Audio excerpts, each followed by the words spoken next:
You are listening to The Evidence Locker. Our cases have been researched using open source and archive materials. It deals with true crimes and real people. Each episode is produced with the utmost respect to the victims, their families, and loved ones. It was a cool California night. Ron Ruse was an easygoing, likable guy who loved spending time outdoors with friends. If he wasn't surfing, he was playing softball. But tonight, he decided to stay home. He did not feel safe to go out. Not that he felt much safer at home, to be honest. He walked around his apartment and made sure that all of the doors were locked. He closed all of the curtains and only had a couple of the lights on. In the living room, his phone rang and rang and rang, but he didn't pick it up. It stopped for a while, but it started ringing again. Ron didn't pick up because he knew who was on the other end. Since he broke up with his long-term girlfriend, Linda Riccio, this is how things were for Ron. Linda was calling all hours of the day and night, trying desperately to get him back. But Ron had moved on and did not want to rekindle the relationship, if only Linda could accept that. When the phone stopped ringing, Ron became anxious. He knew exactly what that meant. Linda had given up on calling him and was on her way over. He switched off all the lights and went to his bedroom. Hiding out in the cover of darkness, Ron thought to himself that this was no way to live. When did things get so out of hand that he felt like a prisoner in his own home? Then he heard the first loud knock at his door, followed by the all-too-familiar, hysterical female voice on the other end.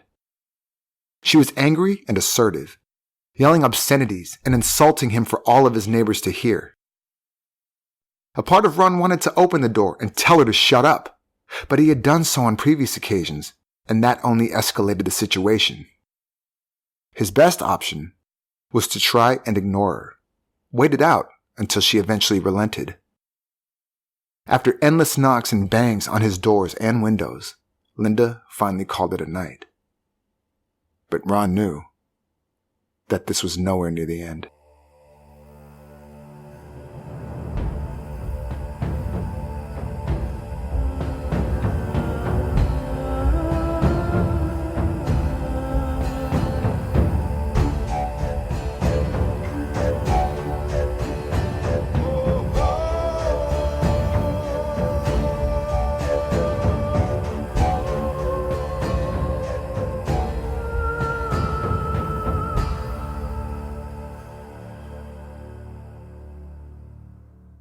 Ron Ruse was born in 1960 and grew up in Escondido, San Diego, California. He was one of 5 children, and theirs was a happy home where something was always happening. Ron was a mellow kid, and he had many friends. He was naturally athletic and loved spending his time at the beach, surfing. He was always good with his hands, and once he graduated high school, decided to become a car mechanic. He had no trouble finding a job, and he was popular at his place of work. When a new office assistant called Linda started working at the mechanic shop, Ron could not keep his eyes off of her. She was beautiful, with a friendly and outgoing personality. Linda was exactly the kind of girl Ron liked, positive and strong-willed. Linda did not want to be a shop assistant forever. She had aspirations to go to college and was saving up to pay for her tuition. The two of them hit it off immediately. They met for drinks after work a couple of times and enjoyed spending time together. Their dates were usually spur of the moment and nothing serious. Ron had many friends, and he had many social commitments. He was in no hurry to enter into a serious relationship. One night, after only a couple of dates, Linda showed up at Ron's place in Vista in the middle of the night. She was crying and shaken up. She said that her mother had kicked her out of the house. Everything she owned was in her car, and she had nowhere to go. She asked Ron if she could stay with him for a while, only till she found her own place. Ron, always generous and kind and happy to help anyone, welcomed Linda into his apartment. Little did he know, Linda never intended to move out again. Their casual relationship quickly blossomed into a serious one. They spent all their time together, at work and at home, and on weekends, She went along to all of his activities and cheered as he played sports and partied with his friends. Ron became so comfortable with his new girlfriend that he took her home to meet his family.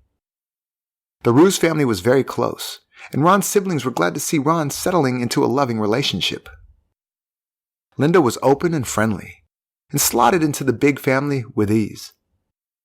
She asked questions about the family and made an effort to get to know them all. The family accepted her with open arms. This all may have looked like a great love story, but it was all moving along at a feverish pace. Within a couple of months, Linda had become part of every single aspect of Ron's life. Wherever Ron went, Linda went. For someone like Ron who had a full life with many friends, it was unusual to always have somebody by his side. He loved playing sports and hanging out with the guys.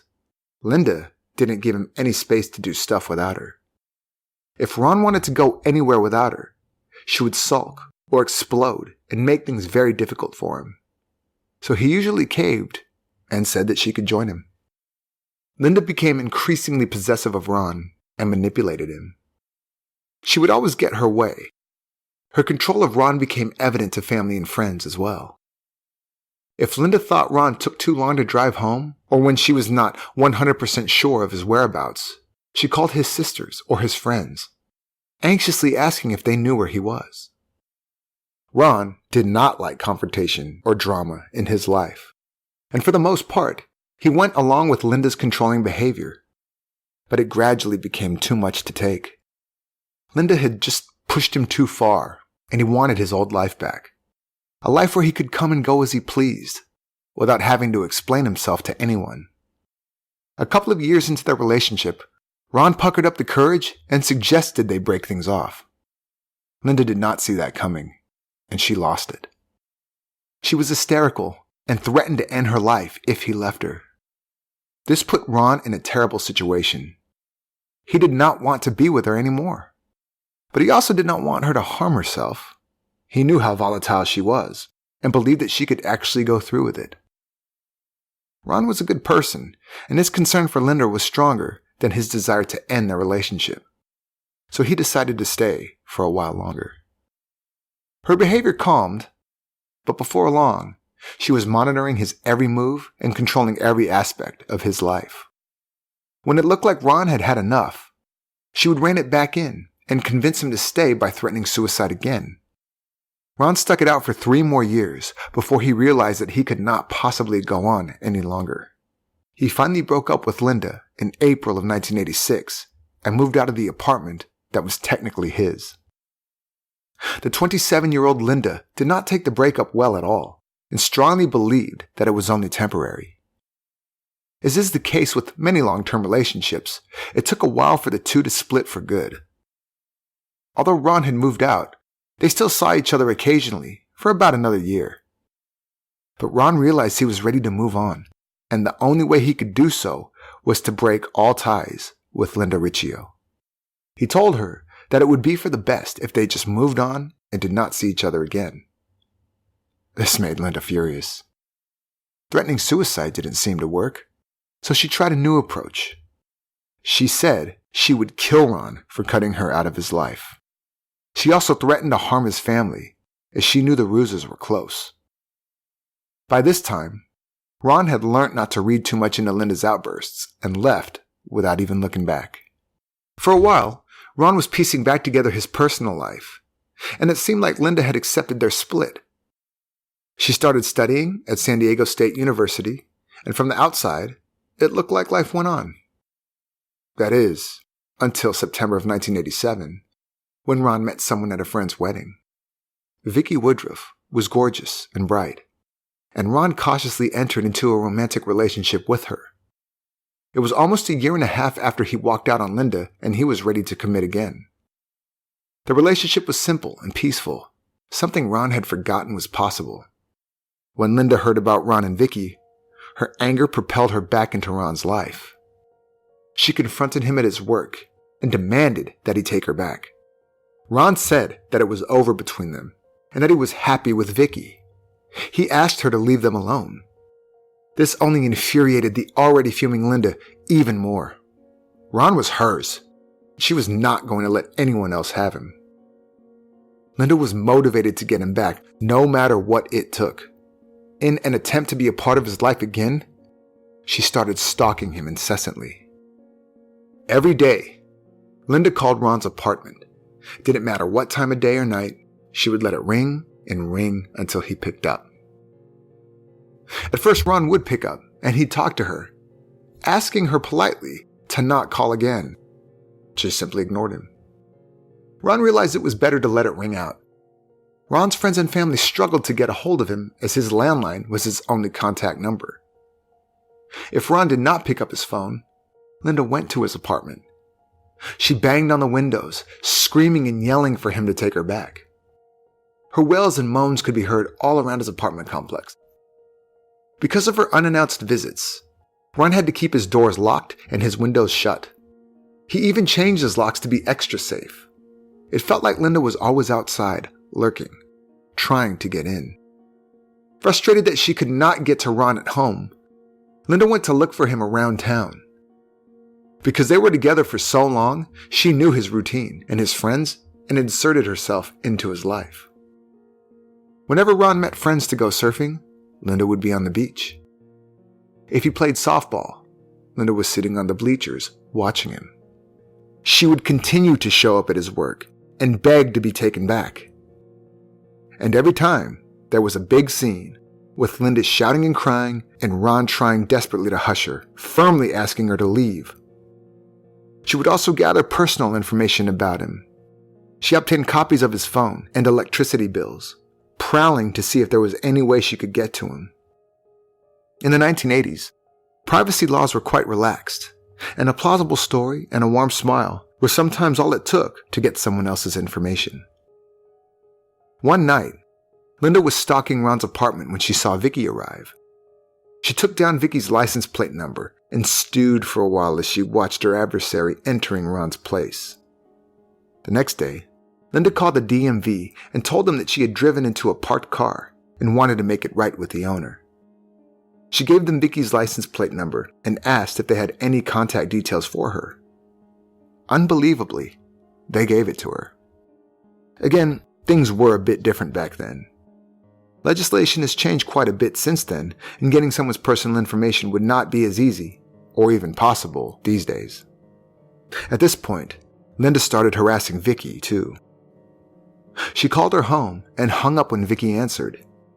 She also wrote letters saying that Vicky had no right to date Ron and that Linda was going to get him back by any means necessary. Vicky was rather unnerved about it all, understandably. The constant pestering caused a lot of stress on her.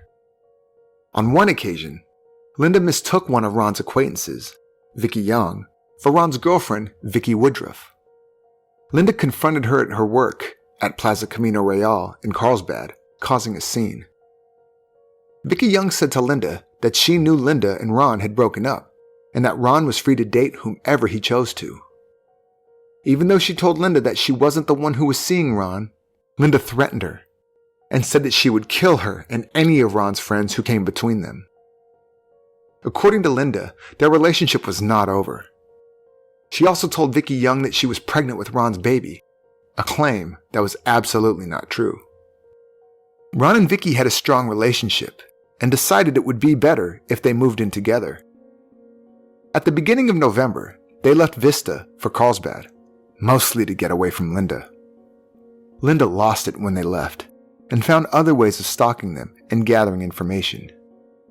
She was so obsessed with Ron and Vicky that she quit her job and stopped going to school so she could stalk them full time. She became so engrossed that she even left her cats to starve and die in her own apartment. In hindsight, psychologists were able to say that Linda was suffering from borderline personality disorder, or BPD. People with BPD have trouble regulating emotions and get so caught up in what they are feeling, they need help to return to a baseline of stability. Situations become extreme, like if something is good, it's fantastic. If it's bad, it's debilitating. Of course, not everyone suffering from BPD becomes a stalker. In some instances, a person suffering from BPD has trouble controlling their anger. All of this was true for Linda. She could only focus on her mission, which was to get back together with Ron. It was the only thing that mattered to her. She saw herself as the victim, and everyone else was out to destroy her and her happiness. Within herself, she felt incomplete, and in her mind, the only way to fix it was to be with Ron. Linda showed up at Ron's sister Susan Fisher's house one day in October of 1987, frazzled and distraught. She told Susan, "I'm going to do something to your brother I'm going to regret." Susan said it wasn't the first time Linda threatened to harm her brother. On another occasion, Linda pointedly said that she felt like killing him. Susan was concerned and felt that Linda was out of control. Susan knew that Ron was truly done with Linda, and there was no hope for reconciliation. She tried to encourage Linda to put her relationship with Ron behind her and to move on. Susan suggested Linda get herself together and live a good and happy life, and that there would be no better revenge than that. When Linda left Susan's home, it seemed like she had calmed down, and that although she was still heartbroken, she was of the intention to get over Ron and start over. But this wasn't the case. Her harassing behavior not only continued, it increased.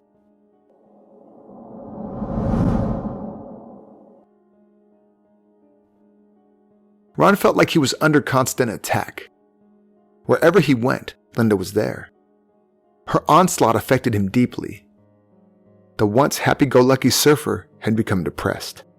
He was trapped and could not see a way out of the situation. He also felt responsible for bringing trouble into Vicky's life. If she had not become romantically involved with him, she would never have been the object of Linda's obsession. Ron's friends told him to report Linda to police, but he did not think that they would take him seriously. Linda was petite and seemed harmless and friendly on the surface. In the 1980s, there was no legislation to protect people from stalking. The word stalking was not even in use. What Linda was doing could at best be described as harassment or domestic violence. If Ron were to report Linda, and she denied everything, it would have been a case of his word against hers. It was embarrassing for him to admit that he had a crazed ex-girlfriend who would not leave him alone, that he did not have the situation under control.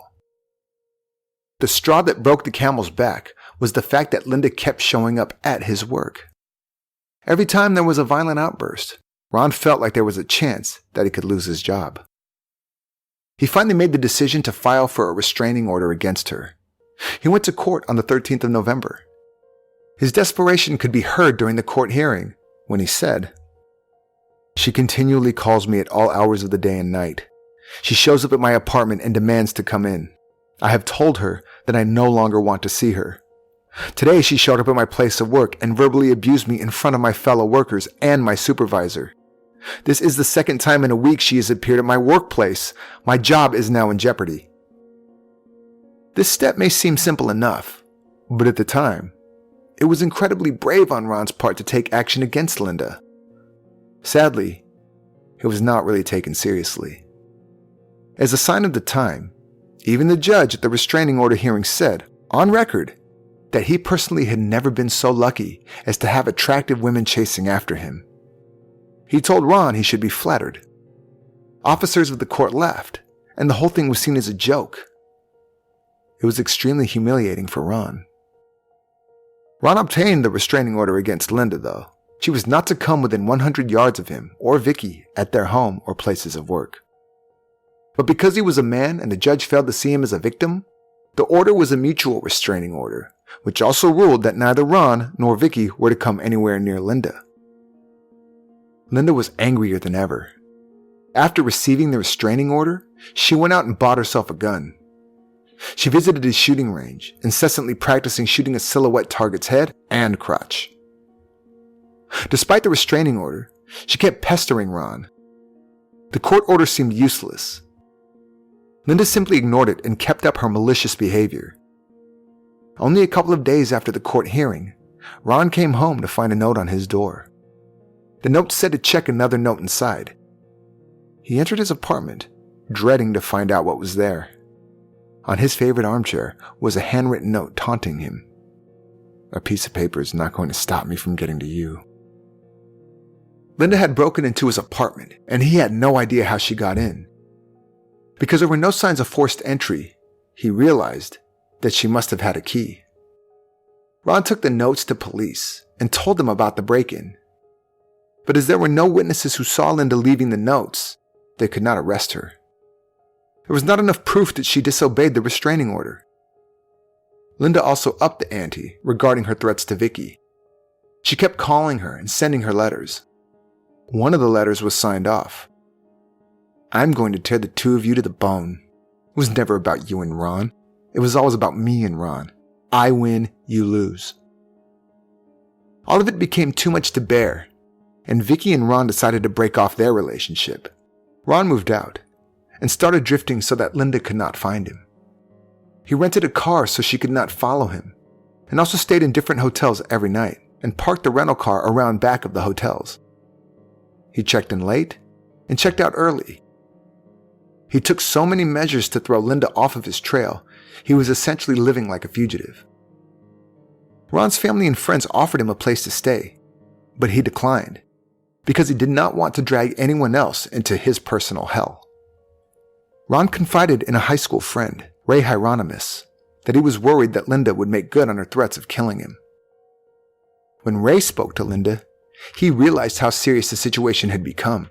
He said, "She said she had a gun and was going to blow him away. I said, 'Whoa, let's calm down and talk about it,' because she was making a threat. She said she was going to blow him away and then kill herself. She said she felt used, that she put a lot of years in with him and couldn't understand why he was not seeing her and was avoiding her phone calls." Ray warned his friend and told him that Linda had purchased a gun. She also told Ray that she had been taking shooting lessons. Ron took Ray's warning to heart. He tried to figure out how he could protect himself from her. All the while, he never thought that she would actually harm him. But it was playing on his mind as he painted a hypothetical scenario, asking Ray what would happen if Linda came at him with a gun and he managed to get it off her and shot her. What would the legal implications be? Would it be self-defense, or would he get into trouble? He seemed to be more concerned about getting into trouble with the law than he was of getting shot himself. Towards the end of November, things had calmed down, and it looked as if Linda had finally moved on. Ron felt it was safe to resume his normal life and found an apartment in Carlsbad. It was his third apartment in 1987.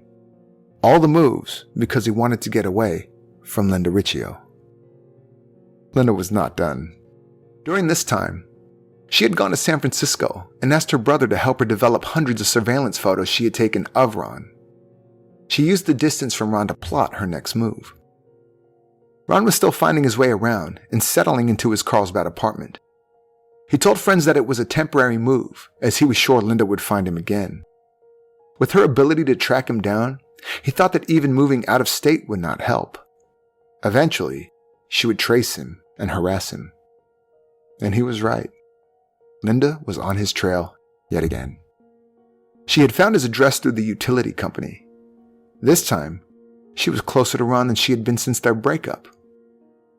When the apartment next door to Ron became available, Linda made sure that she got the lease. On the 9th of December, 1987, she moved in, making sure that Ron had no idea she was there. Both apartments were on the second floor, and there was a privacy wall separating the entrances. Ron went about his business, thinking that Linda had finally moved on. He was cautiously relieved and thought that his ordeal may finally be over. But even so, she was constantly in the back of his mind. He always had the feeling that she would find him again, somehow. And for Linda, the situation was perfect. Ron had let his guard down. He was more relaxed about looking over his shoulder. Living next door to him without his knowledge, Linda could familiarize herself with his new routine. She was watching him come and go, and listened to everything he did. She was right there with him. Less than a week after Linda moved in, on the evening of December 14th, Ron came home from work. He had stopped off at the grocery store and was carrying a 6-pack of beer and some sandwiches. He was ready to spend a quiet night at home by himself, watching TV. When he put his key in the door to unlock it, he heard movement behind him. He turned around and saw Linda coming out of the shadows. She had a gun and was pointing it straight at him. Ron's worst fear had come true. Exactly what he had been trying to avoid had caught up with him. The first shot hit Ron in the torso. The second bullet blitzed past him as he made his way past her and started running down the stairs, desperately trying to make his escape. As Ron was running away, Linda fired 3 more shots. One hit Ron in the back. A badly injured Ron managed to make it to his neighbor's door. Janet Bates heard the anxious cries for help and rushed to open up. She recalled the incident, saying, "He was banging and yelling, 'Janet, let me in.' He came in and said, 'I just took 2 shots to the heart.' He collapsed by the dining room table." Janet tried to calm him down and made sure he was comfortable before she left him to call emergency services. "He told me thank you. Thank you for calling for help. Those were the last words he spoke to me." Immediately after the shooting, Linda ran away from the scene, jumping over a fence and keeping off of main roads. It was obviously a route she knew well, something she had planned out. As she ran away, she also discarded of the bullet casings. Some hours later, Linda turned herself in the nearby town of Oceanside. She went to a payphone and called 911, sobbing as she said, I shot a person." When police took her into custody, she kept asking if Ron was okay, if he had survived. It was like the gunshots had clicked her back into reality, like it made her realize how wrong her actions had been.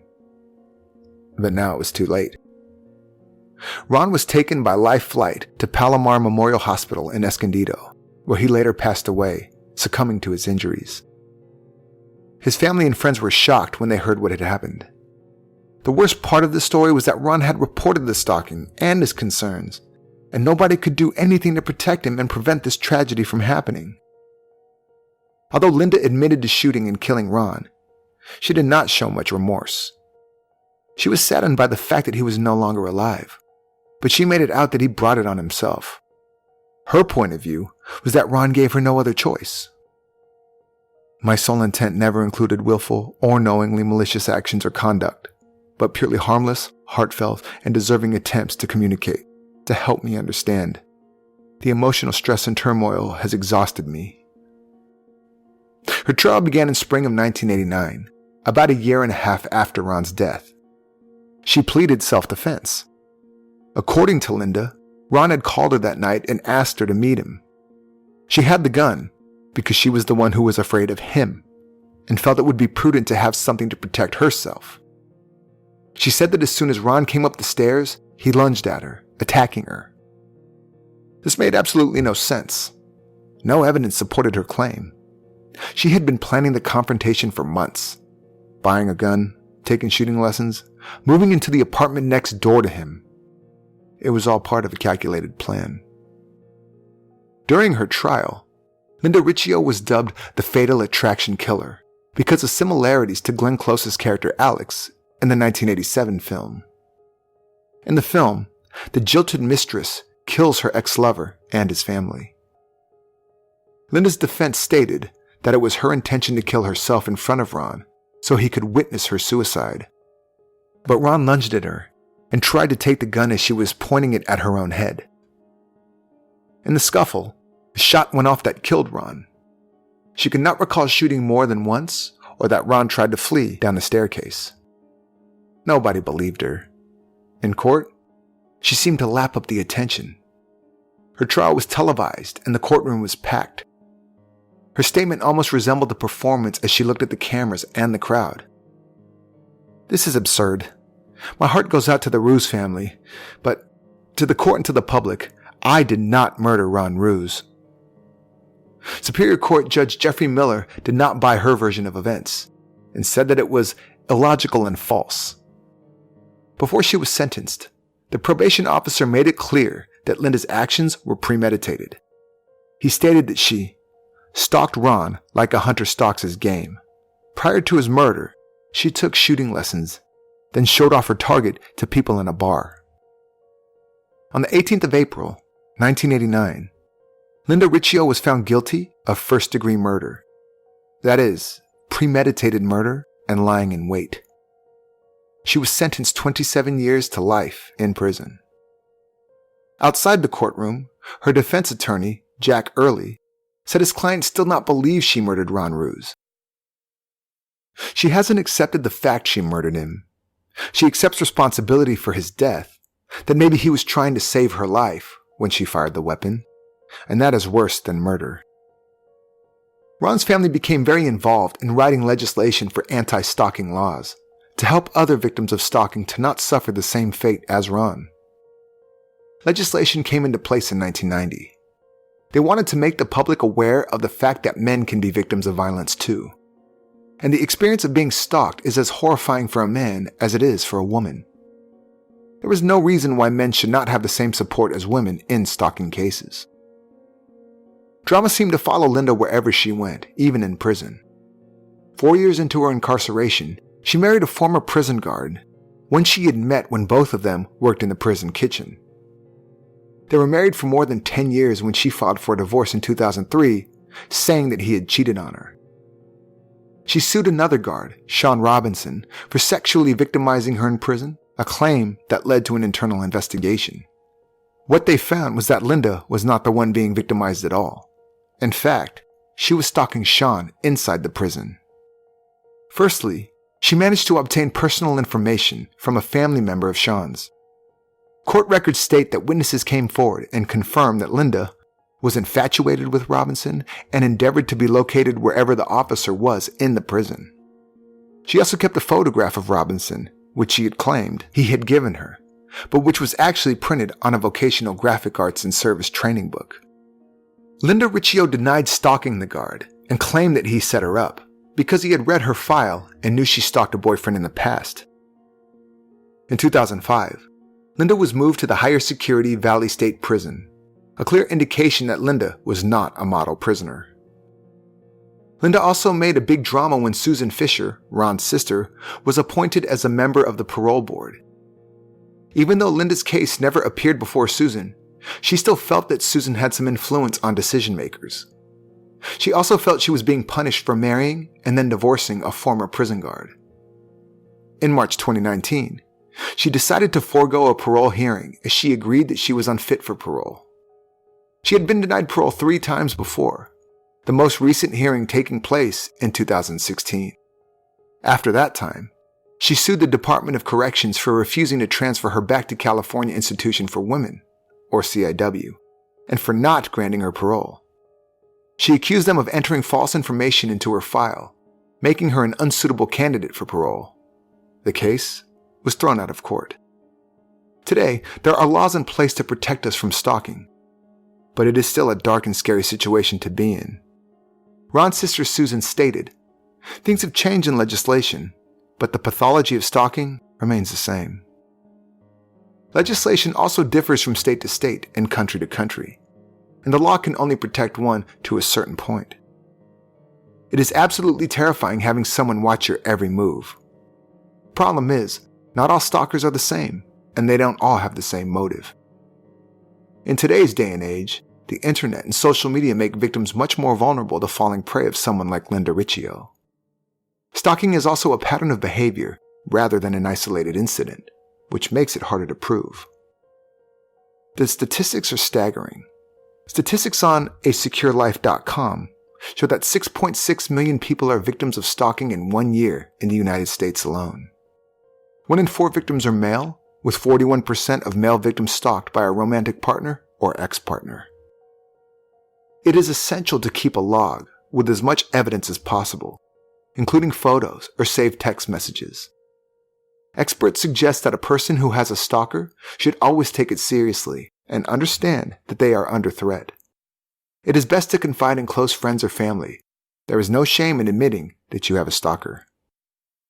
Ron Ruse had his whole life ahead of him, a life he never got to live. He did nothing wrong. In fact, with limited resources about stalking at the time, he did everything he could do to protect himself. But sadly, it wasn't enough. In killing him, Linda immortalized their bond in a way. Their names will always be tied together. You cannot do a Google search on the one without the other coming up. Before her first parole hearing, she said, I don't minimize my responsibility for Ron's death, and his death will live within me each and every day, whether I'm incarcerated or not. But I also believe I have served my time. I am not a threat to the victim's family or society. In Linda's mind, Ron was and always will be hers, and hers alone. She does not see herself as a dangerous individual.